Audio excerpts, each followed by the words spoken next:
So hello everyone, welcome to my channel. So ఇవాళ నుంచి ఏంటంటే ఐఐటి జేఈ 2026కి జర్నీ స్టార్ట్ చేస్తాం. సో జనరల్గా ఐఐటి జేఈ అంటే అందరికీ తెలిసిందే. ఫస్ట్ జేఈ మెయిన్స్ రాస్తారు 2 సెషన్స్, అండ్ ఇఫ్ అందులో క్వాలిఫై అయితే కనుక నెక్స్ట్ అడ్వాన్స్ రాస్తారు. సో మన మెయిన్ మోటివ్ ఏంటంటే ఫస్ట్ జేఈ మెయిన్స్ని టార్గెట్ చేద్దాం. సో జనరల్గా జేఈ మెయిన్స్ ప్రిపరేషన్ స్టార్ట్ చేయకముందు ఏంటంటే ఒక ఫ్రీక్వెంట్ డౌట్స్ అరైజ్ అవుతూ ఉంటాయి. సో నేను ఎక్కువగా విన్న క్వశ్చన్స్ని ఒక 3 క్వశ్చన్స్ ఉన్నాయి, బాగా ఎక్కువ ఉన్నాయి 3 క్వశ్చన్స్ అయితే అందరి దగ్గర. సో అవైతే మీకు ఆన్సర్ చేస్తాను. ఇంకా మీకు ఎక్స్ట్రాగా ఏమైనా డౌట్స్ ఉన్నా సరే కింద వీడియోలో కమెంట్ చేయండి. సో క్వశ్చన్స్ ఏంటంటే జనరల్గా రెఫరెన్స్ బుక్స్లో చాలా కన్ఫ్యూజ్ అవుతూ ఉంటారు, తీసుకోవాలా వద్దా, లేకపోతే తీసుకుంటే ఏమేమి తీసుకోవాలి. సో అలా కన్ఫ్యూజ్ అవుతూ ఉంటారు. సో నా సజెషన్ ఏంటంటే రెఫరెన్సెస్ ఏమీ కూడా మోస్ట్గా ప్రిఫర్ చేయొద్దు. ఎందుకంటే నాలాగా ఇప్పుడు నేను మీకు మ్యాథ్స్ సబ్జెక్ట్ చెప్తాను ఇప్పుడు. సో ఇంకా చాలామంది ఉంటారు మీ కాలేజెస్లో కానీ లైక్ వేరే వేరే ప్లాట్ఫామ్స్లో కానీ ఒకరు వచ్చి సబ్జెక్ట్ చెప్తున్నారంటే వాళ్ళే ఆల్రెడీ చాలా వరకు రెఫరెన్సెస్ కూడా మొత్తం మ్యాక్సిమం రెఫర్ చేసి మీకు వచ్చి టీచ్ చేస్తారు నార్మల్గా. సో మ్యాక్సిమం మీకు రిఫర్ చేయడానికి అయితే మీరు రెఫరెన్సెస్ అయితే మీరు ఎక్కువగా ప్రిఫర్ చేయాల్సిన అవసరం అయితే ఉండదు. జనరల్ మీరు ఓన్గా ప్రిపేర్ అవుతున్నారు అనుకుంటే కనుక ఓకే, అప్పుడు మీరు తీసుకోవచ్చు. లైక్ మ్యాథ్స్లో అంటే సింగేజ్ తీసుకుంటారు, లేకపోతే అర్హెట్ యూస్ చేస్తారు. ఇంకా ఎక్కువ లెవెల్లోకి వెళ్ళాలనుకుంటే బ్లాక్ బుక్ యూస్ చేస్తారు. ఇంకా చాలా ఉంటాయి. సో అది నెక్స్ట్ క్వశ్చన్ వచ్చేసరికి is JEE mains hard as you think. నా వరకు నా ఆన్సర్ ఏంటంటే no, it's not hard as you think. ఎందుకంటే వీ మేడ్ ఇట్ హార్డ్. మనమే దాన్ని ఎక్కువగా అది హార్డ్గా ఉంటుంది, రాయలేము, చేయలేము, క్వాలిఫై కాలేము, అసలు ఏం చేయలేము అన్న ఇది మనమే క్రియేట్ చేసుకుంటున్నాం చెప్పాలంటే. ఇప్పుడు మనం అడ్వాన్స్ లెవెల్ వరకు వెళ్ళాల్సిన అవసరం లేదు. మెయిన్స్ ఇప్పుడు ఇంకా వేరే వేరే ఎగ్జామ్స్ ఉంటాయి, లైక్ బిట్ సెట్ కానీ, విఐటి ట్రిపుల్ కానీ, కామెట్కే, ఎంసెట్ కానీ, ఏపీటీఎస్ ఎంసెట్స్ ఉంటాయి. అలా మిగతా అన్నీ కూడా అవి ఎలా ప్రిపేర్ అవుతామో మెయిన్స్ కూడా ప్యారలల్గా అంతే ప్రిపేర్ అవుతాం జనరల్గా. ఇప్పుడు ఇది మెయిన్స్ చేయలేకుండా మిగతా ఈ రాయగలుగుతారు చాలామంది మెయిన్స్ క్రాస్ అవ్వకుండా. ఎందుకంటే మెయిన్స్ లెవెల్లో ప్రిపేర్ అయిపోతారు. అంటే ఇప్పుడు చాలా కాలేజెస్లో ఏం చేస్తారంటే అడ్వాన్స్ లెవెల్లో చెప్పుకుంటూ వెళ్తారు, ఎందుకంటే అడ్వాన్స్ ప్రిఫరెన్స్ చేస్తారు కాబట్టి. సో దానివల్ల ఏంటంటే కొంతమంది మెయిన్స్ క్లిక్ అవుతారు, అడ్వాన్స్ దగ్గర రీచ్ అవ్వని వాళ్ళు ఏది కాకుండా టీడీ కాకుండా కొంతమంది అయిపోతారు. చాలా కేసెస్ ఉంటాయి. సో నేను చెప్పేది ఏంటంటే మీకు ఒక మైండ్ అనేది కామ్గా పెట్టుకోవాలి. మైండ్ కామ్గా పెట్టుకొని ప్రిపరేషన్ మెల్లగా స్టార్ట్ చేసుకుంటే అదొక ఫ్లోలో వెళ్ళిపోతూ ఉండాలి అంతే. అర్థమైందా? సో ఇప్పుడు మ్యాథ్స్ జర్నీలో అయితే ఏమేమి చేయాలో ప్రతిదీ కూడా టాప్ నుంచి బాటమ్ వరకు మొత్తం అన్నీ కూడా నేను చెప్తాను. ఓకే. థర్డ్ ఏంటంటే can I clear JEE mains. ఇప్పుడు చెప్పా కదా, చాలామంది డౌట్ పెట్టేసుకుంటారు మెయిన్స్ క్లియర్ చేయగలనా. అవేంటంటే ముందు పెట్టుకోకూడదు, ఫస్ట్ అటెంప్ట్ ఇచ్చేయాలి. ఏంటంటే ఫస్ట్ మనం ఏదైతే చేస్తున్నామో అవుట్కమ్ గురించి ఆలోచించకూడదు. మనం ఏదైతే స్టార్ట్ చేసామో ఇంకా స్టార్ట్ చేసేయాలి అంతే. అర్థమవుతుందా? అది అవునండి. సో ఇప్పుడు చాలామంది 2026కి స్టార్ట్ చేస్తున్నారు కాబట్టి ఆల్రెడీ స్టార్ట్ చేస్తుంటారు. సో మీరు ఏదైతే స్టార్ట్ చేశారో దాన్ని కంటిన్యూ చేయండి. అవుతుందా అవదా చాలామంది భయం కూడా పెట్టేసుకుంటారు. సో అలాంటివి ఏం ఆలోచించవద్దు, రైట్? సో నెక్స్ట్ ఏంటంటే what you should know throughout preparation. మీకు హోల్ ప్రిపరేషన్లో మీకు తెలియాల్సిన పాయింట్స్ ఏంటంటే ఫస్ట్ వన్ వచ్చేసరికి find out in which area you are doing mistakes and backlogging. చాలామంది ఏంటంటే స్పెసిఫిక్ ఏరియాలో లైక్ స్పెసిఫిక్ టాపిక్ దగ్గర కానీ స్పెసిఫిక్ చాప్టర్ దగ్గర కానీ ల్యాగ్ అయిపోతూ ఉంటారు. చాప్టర్స్ కొంచెం ఈజీగా ఉన్నాయి, బాగున్నాయి అన్న దగ్గర ఫ్లో కరెక్ట్గా వెళ్ళిపోతూ ఉంటుంది. ఏదన్నా ఒక ట్రిక్కీ చాప్టర్ కానీ అంటే రాదు అనుకున్న చాప్టర్ ఏదైనా తగిలంగానే బ్రేక్ అయిపోతారు. అదేంటంటే కొంతమంది కూడా ఆ మిస్టేక్స్ అర్థం కావు. లైక్ కొంతమంది క్యాల్కులేషన్స్ దగ్గర అవ్వచ్చు, కాన్సెప్ట్ అర్థమైన క్వశ్చన్స్ అప్లై చేయలేకపోవడం, అలా ఒక్కొక్కరికి ఒక్కో బ్యాక్లాగింగ్ అనేది ఉంటుంది. అవి ఏంటంటే ఫస్ట్ ఫైండ్ చేసుకోవడం రావాలి. అర్థమైందా? So next why not many students can't able to clear JEE mains. దీనికి ఆల్రెడీ ఆన్సర్ ఇందాక ఇచ్చేసా. అదేంటంటే ఒక డౌట్ అనేది ముందే పెట్టేసుకుంటారు, వస్తుందా.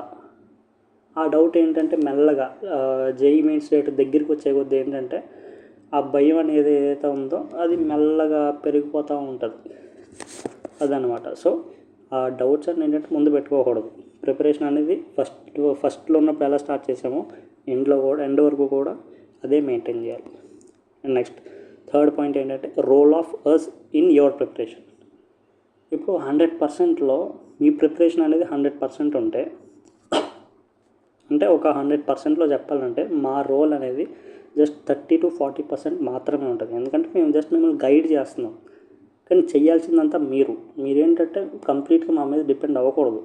అర్థమవుతుందా? సో మీరు చేసేది టెస్ట్ చేయడం, ప్రాక్టీస్ చేయడం అవన్నీ కూడా మీ చేతుల్లో ఉంటాయి.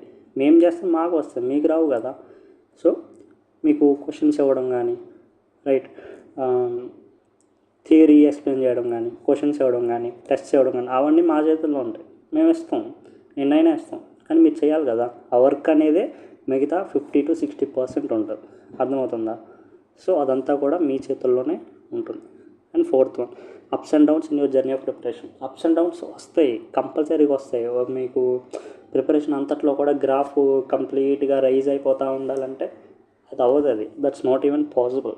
ఎవరికి కూడా అది జరగదు. ఎందుకంటే ఒక 10 చాప్టర్స్ ఉన్నాయంటే 10 చాప్టర్స్ మీకు వచ్చిన చాప్టర్స్ ఎందుకు ఉంటాయి?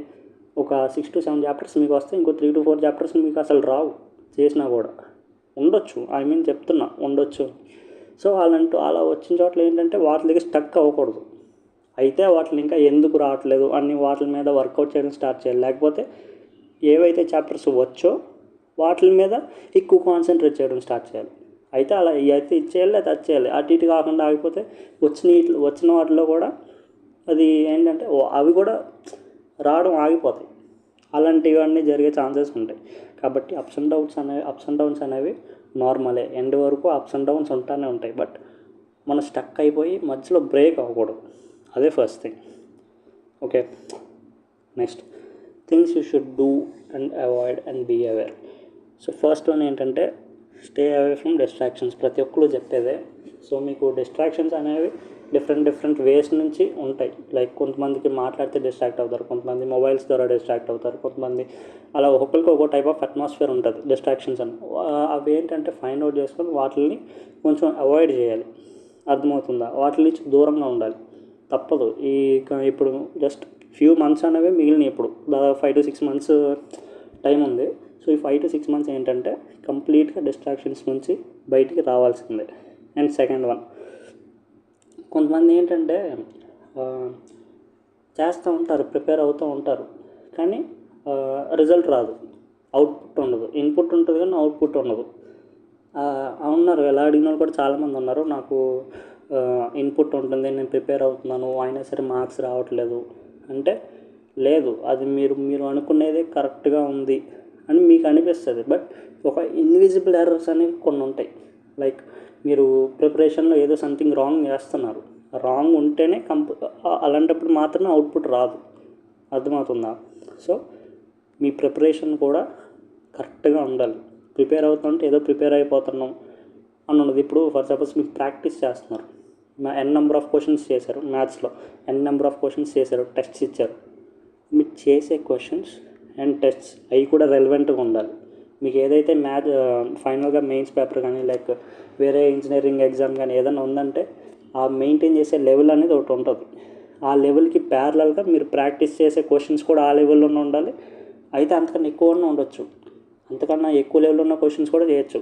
కానీ ఆ లెవెల్ కన్నా తక్కువ లెవెల్ ఉన్న క్వశ్చన్స్ నేను 1000 క్వశ్చన్స్ చేశాను, 500 క్వశ్చన్స్ చేశాను, అయినా నాకు రావట్లేదంటే అది మీనింగ్లెస్ కదా. అవి చేసినా కూడా లేదు, ఉపయోగం లేదు అలాంటివి చేయడం. కాబట్టి selection of questions and selection of test papers కూడా ఇంపార్టెంటే. అర్థమవుతుందా? అదొకటి. అండ్ నెక్స్ట్ ఏంటంటే డోంట్ మేక్ బ్యాక్లాగ్స్. చాలామంది మేజర్గా చేసే వాళ్ళు ఏంటంటే ఇలాగే ఉంటారు, లైక్ పోస్ట్ పోన్ చేస్తారు. ఓకే చేద్దాం, ఏ రోజు స్టార్ట్ చేసింది ఆ రోజే కంప్లీట్ అయిపోవాలి. అర్థమవుతుందా? చేద్దాం అన్నట్టుగా పోస్ట్ పోన్ చేయొద్దు. అదేంటంటే చాలా ప్రాబ్లం అవుతుంది లాస్ట్కి వచ్చేసరికి. అదేంటంటే చాప్టర్స్ ఏంటంటే లాస్ట్కి వచ్చేసరికి ఇంత ఒక బ్యాగ్ ఆఫ్ క్వశ్చన్స్, మొత్తం బ్యాగ్ ఆఫ్ చాప్టర్స్ అనేవి ఎంత తయారవుతాయి. సో అవన్నీ పెట్టుకోవద్దు. And last one, notes making. కంపల్సరీగా మీరు నోట్స్ మెయింటైన్ చేయాలి. అర్థమవుతుందా? మీరు క్వశ్చన్స్ మళ్ళీ థియరీ రాసే ఒక నోట్స్ ఉంటే పక్కనే ప్యారలల్గా ఇంకో నోట్స్ పెట్టండి. అదేంటంటే జస్ట్ షార్ట్ నోట్స్ ఈచ్ సబ్జెక్ట్కి, ఫిజిక్స్కి, కెమిస్ట్రీకి, మ్యాథ్స్కి 3 సబ్జెక్ట్స్కి పెట్టుకోండి మీరు. మేజర్ కెమిస్ట్రీకి నాకు ఐడియా లేదు, బట్ ఫిజిక్స్కి కావాలి. ఫిజిక్స్కి అండ్ మ్యాథ్స్కి కంపల్సరీగా షార్ట్ నోట్స్ మెయింటైన్ చేయాలి కంపల్సరీగా. Theory and concepts are most important in mathematics and physics రెండింటికి కూడా. ఆ థియరీ ఏంటంటే ఒక్కో చాప్టర్కి 10-15 పేజెస్ రాసేసి దాని షార్ట్ నోట్స్ అంటారు అంతంత రాస్తే. ఒక్కో చాప్టర్ కూడా జస్ట్ 1 to 3 పేజెస్. ఒక చిన్న చాప్టర్ అయితే 1 పేజ్లో అయిపోతుంది. నార్మల్ మీడియం చాప్టర్స్ అయితే 2 పేజెస్ పట్టవచ్చు. పెద్ద చాప్టర్ అయితే 3, అంతే. 3 నుంచి ఎక్కువ వెళ్ళకూడదు. ప్రతి చాప్టర్ని కూడా జస్ట్ అంతే. ఇంకా మేజర్ చెప్పాలంటే ఎక్కువ 3 to 4 పేజెస్ కన్నా ఎక్కువ వెళ్ళకూడదు ఏ చాప్టర్ కూడా. దాన్ని షార్ట్ నోట్స్ అంటారు. సో మీరు ఏదైతే క్వశ్చన్స్ చేస్తున్నారో అది క్లాస్ వింటా రాసేది నార్మల్ నోట్స్, అది రెగ్యులర్ నోట్స్.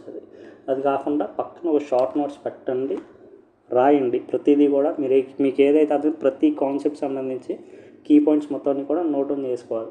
సో అదేంటంటే ఆ 2-3 పేజెస్కి సంబంధించి ఆ నోట్స్, ఆ చాప్టర్ చదివితే ఆ చాప్టర్ అంతా రివైజ్ అయిపోయేలా ఉండాలి. ఆ నోట్స్ అనేది అలా ఉండాలి. పాయింట్స్ మిస్ చేసి అలా కట్ చేసి మొత్తం కట్అవుట్లు చేసి మొత్తాన్ని రాసానంటే అలా కాదు. అర్థమైందా? Next, and is our aim only to crack JEE mains? No. మనం టార్గెట్ పెట్టుకునేది ఓన్లీ మెయిన్సే కాదు, అదర్ ఎగ్జామ్స్ కూడా ఉన్నాయి. లైక్ తెలిసిందే కదా, APTS, MCET ఉన్నాయి, and BITSAT, VIT, EEE, IIT, ఇంకా చాలా ఎగ్జామ్స్ ఉంటాయి. వాటిని కూడా కన్సిడరేషన్లో పెట్టుకొని ముందుకు మూవ్ అవుతాం. రైట్. నెక్స్ట్, సో నా గురించి చెప్పలేదు కదా. My name is Sandeep and I am going to teach you mathematics. I have cracked JEE mains and IIT. IIT అంటే చాలామంది డౌట్ ఉండొచ్చు. Okay, I will make and మీకు ఒకవేళ IIT గురించి తెలుసుకోవాలి అని అనుకుంటే కనుక చెప్పండి కామెంట్స్లో. I will try to make a video on IIT. IIT ఏంటంటే రీసెర్చ్ సైడ్ ఉంటుంది. అది రీసెర్చ్ సైడ్ వెళ్ళాలనుకున్న వాళ్ళు IIT రాస్తారు. Right. Okay, let's start our journey from now. So ఇవాళ క్లాస్లో ఏంటంటే బేసిక్ మ్యాథమెటిక్స్ మొత్తం అంతా కంప్లీట్ చేస్తాం. మొత్తం థియరీ ఏదైతే ఉందో థియరీకి సంబంధించి ఆ థియరీ ఇప్పుడు కొన్ని ఉంటాయి. మన క్వశ్చన్స్ అప్రోచ్ అవ్వాలంటే ఆ ప్రాసెస్ అనేది ఒకటి ఉంటుంది. ఆ ప్రాసెస్ కానీ థియరీ కానీ ప్రతిదీ కూడా రివైజ్ చేసుకుంటూనే ఈ వీడియో మొత్తం కంప్లీట్ చేస్తాం. అండ్ క్వశ్చన్ ప్రాక్టీస్ కూడా కావాలి. సో ప్రతి చాప్టర్కి కూడా 2 వేస్లో వీడియోస్ ఉంటాయి. ఒకటి థియరీ అంతా కూడా క్రిస్ప్గా కన్సైజ్గా ఉంటుంది వీడియో అంతా కూడా, అండ్ ప్యారలల్గా ఇంకో వీడియో కూడా పెడతా. అదేంటంటే క్వశ్చన్ ప్రాక్టీస్. ఒక గుడ్ క్వశ్చన్స్ అనేవి కూడా మొత్తం అన్ని కూడా సెలెక్ట్ చేసి వాటి మీదే ఒక వీడియో చేస్తా. రైట్. ఓకే, సో ఈ వీడియోలో బేసిక్ మ్యాథమెటిక్స్లో అప్రోచ్ ఏంటంటే first number system.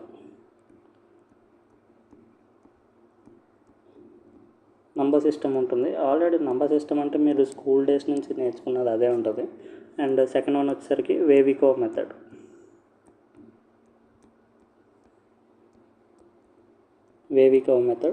And third వచ్చేసరికి వేవికోవ్ మెథడ్కి అప్లికేషన్స్ క్వాడ్రాటిక్ ఈక్వేషన్స్లో ఉంటుంది. సో కొన్ని ఎగ్జాంపుల్స్ నేను ఆల్రెడీ తీసుకున్నాను క్వాడ్రాటిక్ ఈక్వేషన్స్ నుంచి. సో క్వాడ్రాటిక్ ఈక్వేషన్స్ నెక్స్ట్ చాప్టరే, అక్కడ ఇంకా డీటెయిల్డ్గా ఎదురు చూసుకుందాం. రైట్. ఫోర్త్ వచ్చేసరికి ఇర్రాషనల్ ఈక్వేషన్స్ అండ్ ఇన్ఈక్వేషన్స్.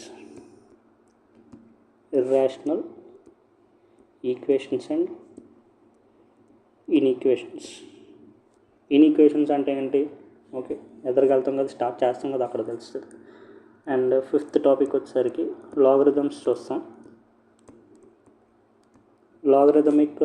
లాగరిథమ్స్ అంటే ఏంటి, and logarithmic equations and logarithmic inequations ఇక్కడ కూడా సేమ్ ఉంటాయి.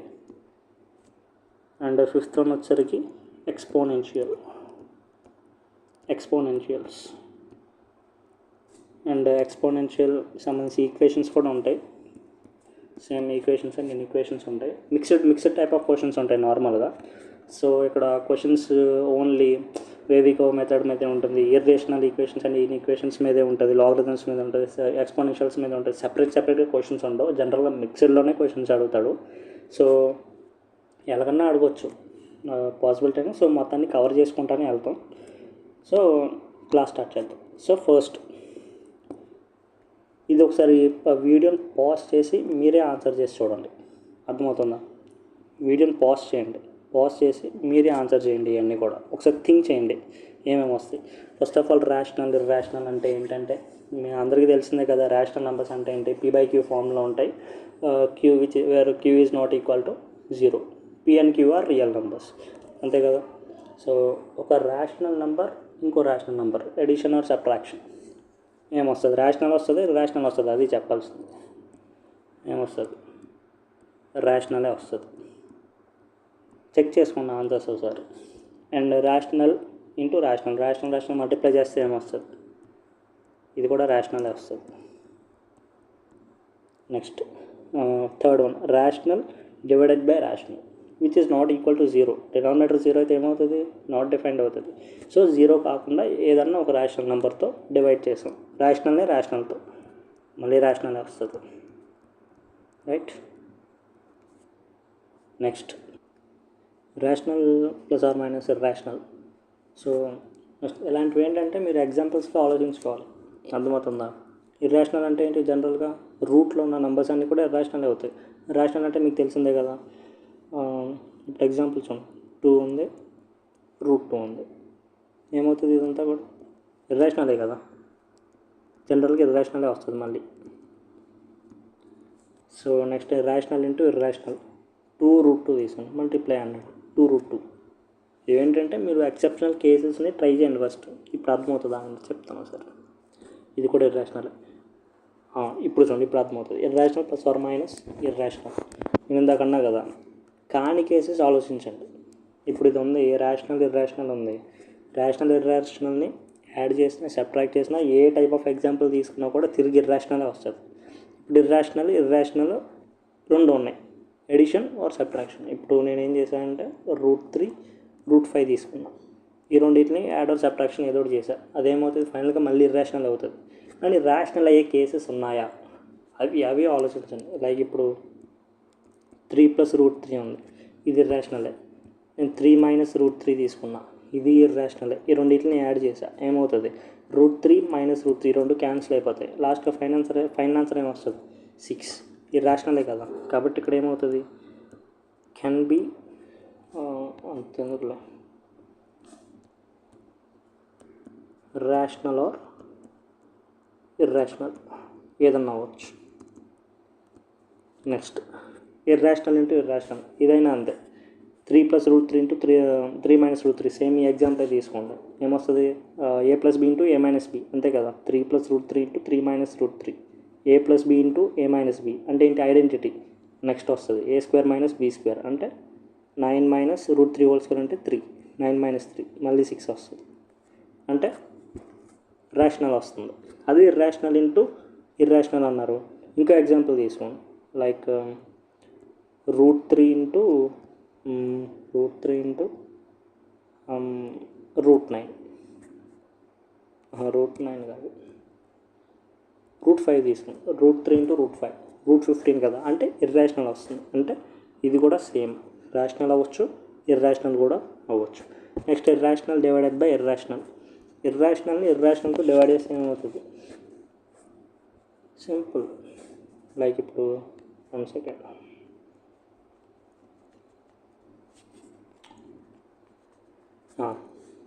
జస్ట్ ఎగ్జాంపుల్స్ కింద ఆలోచించుకోండి.